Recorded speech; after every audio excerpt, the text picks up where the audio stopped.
अब यहाँ पर चलते हैं हम लोग प्रश्न नंबर 7 पर। प्रश्न नंबर 7 देखिए क्या क्वेश्चन। किरण आरेख की सहायता से परावर्तित दूरदर्शी में प्रतिबिंब बनने की व्याख्या कीजिए। आवर्ती दूरदर्शी से इसकी विशेषताओं की तुलना कीजिए। तो यहाँ पर देखिए एक आरेख हम बना लिए हैं। तो देखिए ये आरेख बनाए हैं, ये अभिदृश्यक है, अभिदृश्यक लेंस है जो अवतल दर्पण M1 और M2, ठीक ना। ये क्या है, एक M1 है और एक M1 है और ये M2 है, ठीक है। ये जो यहाँ पर दिख रहा है आपको ये M2 है और ये जो पूरा दिख रहा है आपको ये M1 है। यहाँ पर आपको नेत्र दिख रहा है, नेत्र ये आइस है, ठीक है, नेत्र। और यहाँ पर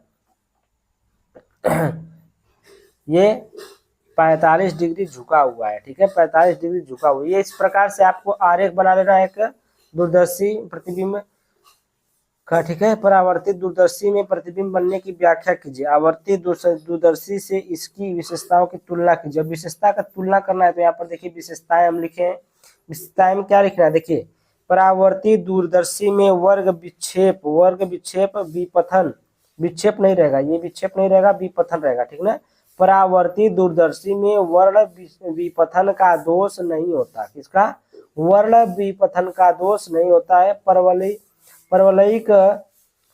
परवलयिक दर्पण का प्रयोग करके गोलीय विपथन का दोष दूर कर सकते हैं। जो गोलीय विपथन होता है उसका दोष हम लोग दूर कर सकते हैं। किसका, परवलयिक दर्पण का प्रयोग करके। अभिदृश्यक दर्पण होने के कारण प्रतिबिंब पर कांच की विकृति का प्रभाव नहीं पड़ता है, ठीक है। प्रतिबिंब पर कांच की विकृति का प्रभाव नहीं पड़ता है।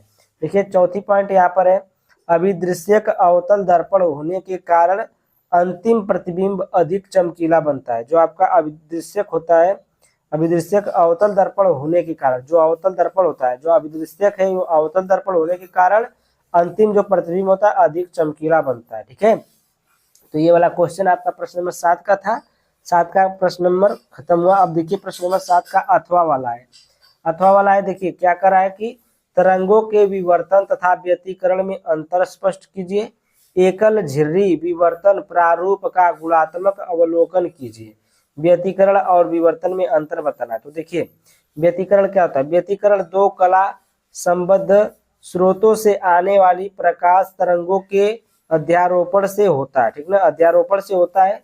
और जो विवर्तन है, विवर्तन एक ही तरंगाग्र के विभिन्न बिंदुओं से आने वाली द्वितीय तरंगिकाओं के बीच अध्यारोपण से होता है। दूसरी है पॉइंट, व्यतिकरण फ्रिंजे एक ही चौड़ाई की हो सकती हैं अथवा नहीं भी हो सकती है, ठीक ना।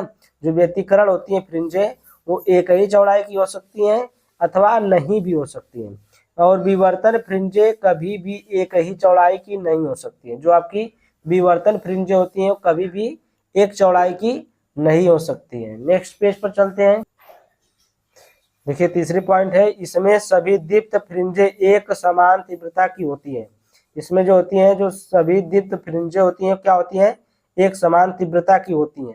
और तीसरी पॉइंट है कि इसमें सभी दीप्त फ्रिंजे विभिन्न तीव्रताओं की होती हैं तथा तीव्रता की घटते क्रम में होती है, ठीक ना।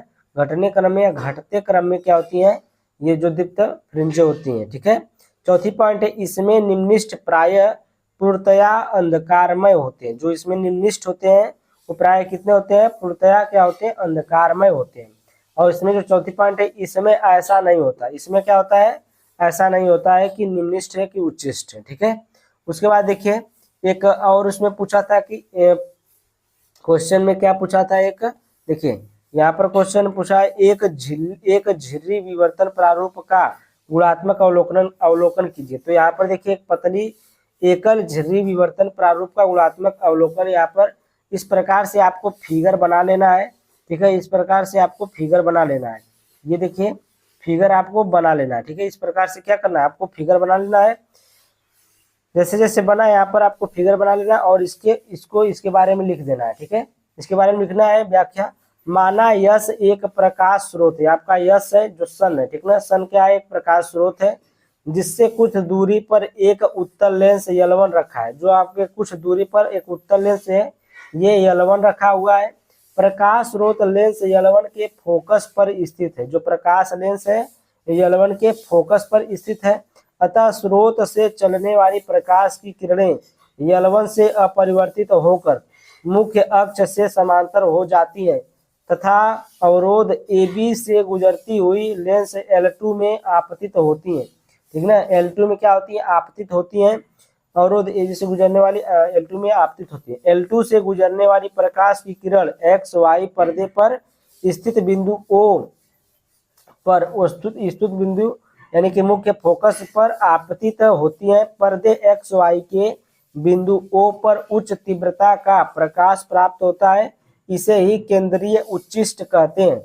इसे ही क्या कहते हैं, केंद्रीय उच्चिष्ट कहते हैं, क्योंकि बिंदु O पर पहुंचने में प्रकाश A व B के बीच पथांतर शून्य होता है। ठीक ना, जो आपका AB होता है, प्रकाश AB तक पहुंचने में उसका जो पथांतर होता है, उसका पथांतर कितना होता है, शून्य होता है। तो ये आपको इस प्रकार से बना करके पूरा बढ़िया से लिख लेना है। ठीक है, स्क्रीनशॉट ले लीजिए।